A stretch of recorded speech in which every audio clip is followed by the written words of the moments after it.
कल रात एक 17 साला पाकिस्तानी टिकटॉकर का कत्ल हो गया है। कराची में 24 घंटों के अंदर अंदर 10 जल्जले आ चुके हैं।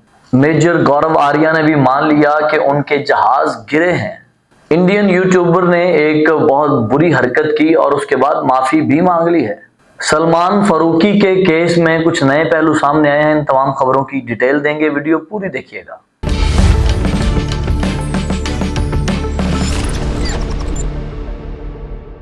बिस्मिल्लाहिर्रहमानिर्रहीम, अस्सलाम वालेकुम एवरीवन। आप देख रहे हैं सिमाब न्यूज़ प्रोग्राम खबर से खबर तक के साथ मैं हूं मीर नवीद। बात करेंगे उन खबरों के हवाले से जो पिछले 24 घंटों के अंदर डेवलप हुई हैं। खबरें बढ़िया हैं, उनकी तरफ जाने से पहले आपसे गुजारिश है कि हमारे चैनल को सब्सक्राइब कर लें ताकि तमाम वीडियोज़ आपको मिलती रहें। सबसे पहले बात करेंगे जी सलमान फारूकी के हवाले से। आपको पता है कि सलमान फारूकी की खबर इस वक्त गर्दिश कर रही है कि सलमान फारूकी ने एक लड़के के ऊपर, उनके गार्ड और उन्होंने मिलकर एक लड़के के ऊपर तशद्दुद किया। लड़के को जो है वो अपने जुल्म का निशाना बनाया, जबकि लड़की जो उसकी बहन थी उस लड़के की, वो हाथ जोड़ती रही। और एक तस्वीर वायरल हुई है, आप इस तस्वीर को देख सकते हैं स्क्रीन के ऊपर कि जनाब ने पैंट शर्ट पहनी हुई है और बड़ी पैंट शर्ट वीआईपी तरीके से साफ सुथरी है और बाल सल बने हुए हैं। लेकिन अगर आप तस्वीर को गौर से देखें तो आपको नजर आएगा कि जो लॉकअप है उसको जो है वो लॉक भी नहीं लगा, यानी कि वो कुंडी शुंडी भी नहीं लगी हुई और ताला भी नहीं लगा हुआ। और इसके बाद एक और तस्वीर सामने आती है जहाँ पे दो पुलिस वाले उनके साथ खड़े हैं और पुलिस वाले के चेहरे को गौर से देखेंगे तो हल्की सी मुस्कुराहट भी नजर आएगी। तो उन्होंने बड़े मजे के साथ उनको हाथ रखा हुआ है, यानी कि पकड़ने का एक बहाना किया हुआ है।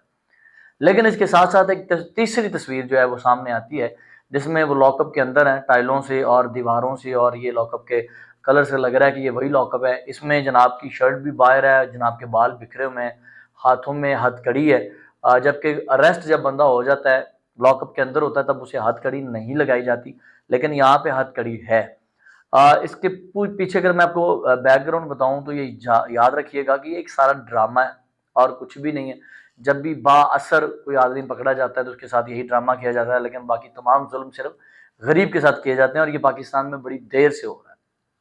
अगर मैं बात करूं इन दोनों की, ये जो बहन भाई हैं, तो लड़के का नाम धनराज है और लड़की का नाम कल्पना है और ये दोनों हिंदू मजहब से ताल्लुक रखते हैं और दोनों की बाइक जो है नवाब साहब की गाड़ी के साथ लग गई थी। भाई ज्यादा से ज्यादा कितना नुकसान हुआ होगा? करोड़ों पति आदमी और अरबों 8 लाख 2 लाख का नुकसान हो भी गया तो माफ कर दो, लेकिन मैं ये चाहूंगा कि इंसाफ मिलना चाहिए उस हिंदू लड़के और लड़की को, ताकि बाहर ये बात ना निकले कि वो हिंदू थे इसलिए जो है इसने मारा और इसलिए इस बाअसर इंसान को छोड़ दिया गया, किसी ने हिंदुओं के ऊपर जुल्म किया है तो इसको छोड़ दिया गया। लेकिन मैं ये चाहता हूँ कि ये इंसाफ हो और जो है इसको कड़ी से कड़ी सजा मिलनी चाहिए। यहाँ पे एक इंतहाई अफसोसनाक खबर शामिल करेंगे। इस्लामाबाद थाना सुंबल से ये खबर आई है। चित्राल के रहने वाली एक 17 साला, यानी कि 17 पंजाबी 17 साल एज उम्र, ये बच्ची जो है उसका कल रात कत्ल हो गया है और इसका जो कत्ल है वो सेक्टर G13 में हुआ है। और ये यूट्यूब पे और टिकटॉक पे और ख़ासकर इंस्टा पे बड़ी फेमस थी।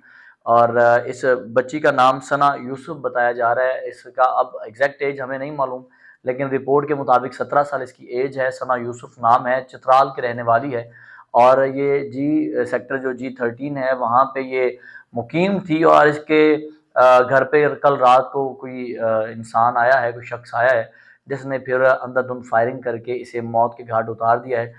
केस की अभी इन्वेस्टिगेशन जारी है। वो कौन था, क्यों आया है, उसका क्या ताल्लुक था, अभी तक कोई खबर सामने नहीं आई, लेकिन ये बड़ी इंतहाई अफसोसनाक खबर है। इंशाल्लाह इसके आगे जितनी भी डिटेल आएगी हम आपके साथ शेयर करते रहेंगे। अच्छा जी, अगली खबर शहर कायद यानी कि कराची से है कि 24 घंटों के अंदर अंदर जो वहाँ पे जल्ज़ले हैं वो आए हैं और जल्ज़लों की तादाद 10 है। अमीर हैदर साहब जो इस इदारे से ताल्लुक़ रखते हैं, रिडॉर के हवाले से वो काम कर रहे हैं, उन्होंने बताया कि मलीर और कायदाबाद में 4 जल्ज़ले आए हैं जो कि अगर उनको रेशो देखी जाए तो 3.6 यानी कि डिग्री के वो जल्ज़ले थे और गहराई 10 किलोमीटर थी। लांडी में भी जल्ज़ले के झटके जो हैं वो महसूस हुए हैं और उनका थाना भोला और लांडी जो है ये फोर्ड लैंड है और यहाँ पे जो है वो जल्ज़ले जो है वो रिकॉर्ड किए गए हैं। और ये जल्ज़ले क्यों आ रहे हैं, क्या वजह है, समंदरी तूफान आने वाला है या कोई अल्लाह की तरफ से कोई सिस्टम है, क्योंकि अब जून में बारिश भी मुतवक्के नहीं है, कराची के अंदर गर्मी की भी शदीद लहर है, ऊपर से जल्ज़ले आ रहे हैं। तो इस हवाले से मैं आपको ये कहूँगा, वॉल्केनो जो होता है, आतिशफ़शा पहाड़ और ये जल्ज़ले, इनकी एक्चुअल रीडिंग, इनके बारे में पता लगाना, अभी तक इसमें इतनी तरक्की नहीं हुई, क्योंकि ये अल्लाह के काम है और अल्लाह के काम अभी तक साइंस वहाँ तक नहीं पहुंची। अल्लाह रब्बुल इज़्ज़त कभी कुछ भी करते हैं तो इंसान वहाँ तक नहीं पहुंच सकता। तो ये अभी ठीक से रीडिंग नहीं हुई, तो लिहाजा अपने प्यारों से राब्तों में रहें और अल्लाह पाक मुल्क पाकिस्तान की खैर करे और एहतियात ज़रूर कीजिएगा। अगली एक खुशखबरी है जी, पाक आर्मी के इनके एसएसजी जो हमारे कमांडोज हैं, उन्होंने एक ऑपरेशन किया है और ऑपरेशन करके उन्होंने 5 इंडियन स्पॉन्सर्स जो दहशतगर्द थे, स्पॉन्सर्स मैंने इसलिए बोला कि इंडिया उनको पाल रहा था, इंडिया उनको पैसा देता था, इंडिया उनको वेपन देता था, इंडिया उनको सहूलियात देता था पाकिस्तान के ऊपर अटैक करने की। वो 5 दहशतगर्द जो हैं वो मार दिए गए हैं। एसएसजी कमांडोज ने हमला किया है और कार्रवाई करते हुए 5 लोगों को मारा है और इन 5 लोगों का ताल्लुक BLA यानी कि जो बलूचिस्तान की एक जमात है उस BLA उनके साथ बताया जा रहा है। और ये 5 इस वक्त आप देख रहे होंगे तस्वीर के ऊपर कि ये 5 मौत के घाट उतार दिए गए हैं। याद रखिएगा, पाकिस्तान की तरफ जो भी मैली आंख करके देखेगा उसका यही हाल होगा। इंडिया ने जी एक मैप जारी किया है जिसमें उन्होंने नेवल एक्सरसाइज के हवाले से बात की है। उन्होंने कहा जी हम नेवल एक्सरसाइज करने वाले हैं 8 जून से 11 जून तक। 96,000 स्क्वायर किलोमीटर का ये इलाका होगा, यानी कि 600 किलोमीटर इसकी लेंथ होगी। और मुंबई और गोवा और इस साइड पे ये जो है नेवल एक्सरसाइज होंगी। और अब इस एक्सरसाइजेज का क्या मतलब है कुछ कहा नहीं जा सकता, ये ऊट-पटांग हरकतें करते रहते हैं, तो खैर उनकी मर्जी है, कुछ भी कर सकते हैं। तो अब ये इनकी नेवल एक्सरसाइजेज पाकिस्तान से काफ़ी दूर है, गोवा और मुंबई वाली साइड पे ये जारी होने वाली हैं 8 से 11 तक। देखते हैं इसका क्या बनता है। अब बात करेंगे जी एक ऐसे इंसान की जिसने अपनी मट्टी के साथ बेवफाई की। नाम है अदनान समी, गुलकार है मौसूफ और इंडिया में ये मुकीम है। इन्होंने इंडियन शहरियत जो है वो इख्तियार की है। इंडिया का एक बड़ा मशहूर शो है रजत शर्मा का आपकी अदालत, उसमें मौसूफ ने शिरकत की। तो इससे सवाल हुआ कि आप जो है वो इंडिया की तरफ से सॉरी पाकिस्तान की तरफ से जासूस बन के आए हैं और आप पाकिस्तानी मेजर हैं, तो क्या आप जासूस हैं? तो इन्होंने मज़ाक में मुस्कुराते हुए कहा जी जी बिल्कुल ऐसा ही है, अब तो मुझे तरक्की मिलनी चाहिए, मुझे आप कर्नल शर्नल बनाएं। तो रजत शर्मा ने कहा कि हम आपको जो है वो फील्ड मार्शल बनाते हैं, जो आसिम मुनीर साहब है। तो बकवास की अदनान समी ने और कहता है कि फील्ड मार्शल बनने के लिए मुझे जंग हारना पड़ेगी। इट्स मीन इसने पाकिस्तान को तंज किया था ना दिया कि पाकिस्तान जंग हारा है, तो जंग हारने के बावजूद आसिम मुनीर साहब को फील्ड मार्शल बनाया गया है। तो मैं बता दूं अदनान समी साहब कि आपके खून में वफा नहीं है। तो जिस बंदे के खून में वफा ना हो, जो अपनी मट्टी से वफा ना कर सका हो, आपको फन पाकिस्तान ने दिया, आपको शोहरत पाकिस्तान ने दी, आपको नाम पाकिस्तान ने दिया, इज्जत ऑनर पाकिस्तान ने दी, सब कुछ। आप अदनान समी बन के यहाँ से निकले हैं, इंडिया में जाके नहीं बने। तो आप अपने मुल्क के साथ गद्दारी कर चुके हैं।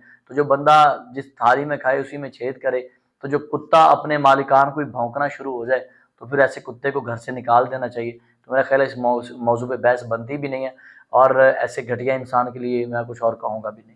अगली खबर भी इंडिया से है जी। मेजर गौरव आर्या बड़ी बड़ी बातें करता था और पता नहीं क्या क्या पाकिस्तान को कहता था। खैर वो भी मानना शुरू हो गया कि हमारे जेट्स गिरे हैं। कहता है जी मान लिया हमारे जेट्स गिर गए हैं, मान लिया जो है 5 नहीं 6 गिरे हैं, 9 गिरे हैं, 15 गिरे हैं, लेकिन हमारे सारे पायलट तो बच गए ना। ये कितने ढीठ लोग हैं, ये मान भी रहे और कह रहे हैं हमारे पायलट्स तो बच गए ना। और भाई पायलट्स की गिनती नहीं होती, चीज़ों की गिनती होती है। कितने टैंक गए हैं, कितने आपके जहाज गए हैं, आपकी कितनी सबमरीन्स गई हैं, ये गिनती होती है। आप फिर मान तो गए ना कि आपके जहाज गिरे हैं। कहते हैं जी हम अमीर मुल्क हैं, हमने कौन से चाइना से या सऊदीया से कर्जा लेना है जिस तरह पाकिस्तान लेता है, तो हम तो अमीर मुल्क हैं, हमें तो मसला ही कोई नहीं, ट्रिलियंस में हमारा बजट है और ये है और वो है। तो लेकिन वो बंदा भी खैर मान गया है कि हमारे जेट्स गिरे हैं, लेकिन हमारे पायलट्स जो हैं वो वापस आ गए हैं। कहता जी मैंने तो, वो जो बंदे ने बयान दिया है आर्मी जनरल ने कि हमारा जो है वो जेट्स गिरे हैं और पाकिस्तान ने गिराए हैं, मैंने तो उसका इंटरव्यू पूरा नहीं सुना, आधा सुना है। तो भाई जाके पूरा सुन, तुझे पता चले कि तुम्हारे जेट्स गिरे हैं। खैर तुम मान तो गए कि जेट्स गिरे हैं, और याद रखना जंगें जो है वो जज्बे के ऊपर होती हैं, चीज़ों से नहीं होती। तो तुम लोगों के जज्बे ही कमज़ोर हैं, पेशाब पीने वाली तुम कौम हो, तुम क्या मुकाबला करोगे इस्लाम का। इज्जत तुम्हारी किसी जगह पे है नहीं। अभी G7 का इजलास हो रहा है, वहाँ पे मोदी को बुलाया नहीं गया, तुम्हारा डेलीगेशन जो गया है सीधे मुंह किसी ने बुलाया नहीं है। किसी भी कंट्री के जो हेड ऑफ कंट्री है किसी ने भी सीधे मुंह सलाम नहीं लिया। ये तो तुम्हारी इज्जत है, तुम क्या बातें करोगे, क्या मुकाबला करोगे पाकिस्तान से। तो अपनी औकात में रहो और हद में रहो तो बेहतर है। लेकिन ये मुझे खुशी हुई है कि तुम मान गए हो कि जेट्स तुम्हारे गिरे हैं। आज की आखिरी खबर है जी, हिंदुस्तान का एक यूट्यूबर है SD खान, मलिक SD खान, उसने बड़ी ही वाहियात हरकत की है। और हरकत क्या की है कि वो तुर्की में गया हुआ था, वहाँ पे क्योंकि जो हिंदी है वो लोगों को नहीं आती, तो उसने वहाँ पे जाके एक दुकान से पूछा यहाँ पे इंडियन फ्लैग है, उसने कहा जी नहीं है। तो वो बेहुदा बातें करने लग गया औरतों के बारे में, और मतलब कि उसने बेहुदा लैंग्वेज यूज़ की। मतलब जो इनकी तरबियत है, जो इनके खून में है, वही इसने बकवास करना शुरू की जो इसके बड़े करते हैं, जो इसका मुल्क करता है, जो इसका मीडिया करता है। तो उसने वही बकवास करना शुरू कर दी। उसने कहा जी मेरी सारी फैन फॉलोइंग तो इंडिया में। तो उसने वो वीडियोस जब अपलोड की, तो वो टर्की में भी लोग जो थे वो ज़ाहिर है सारे सुनते हैं, देखते हैं। तो उन्होंने फिर इसको रिपोर्ट किया, ये अरेस्ट हुआ। तो अरेस्ट होने के बाद मौसूफ ने फिर एक माफ़ीनामे की वीडियो भी जारी की और माना कि मैंने गलती की है, मुझे माफ़ कर दें। तो पहले अपनी औकात ना भूला करो यार, पहले अपनी औकात भूल के पता नहीं क्या क्या कह देते हो, तो फिर जाके माफिया मांगना शुरू कर देते हो, फिर आके कहते हो जी हमने ये किया, हमने वो किया। तो अपनी औकात में रहें तो बेहतर होता है। आप तमाम दोस्तों से गुजारिश है सिमाब न्यूज़ को सब्सक्राइब कर लें। अल्लाह पाक मुल्क पाकिस्तान की भी खैर करे, और गजा और फ़लस्तीन के मुसलमानों के हक में दुआ करें, अल्लाह उन पर रहम करे। मीर नवीद को इजाज़त दीजिए, दोबारा मुलाकात होगी इंशाअल्लाह। अल्लाह ने के बाद।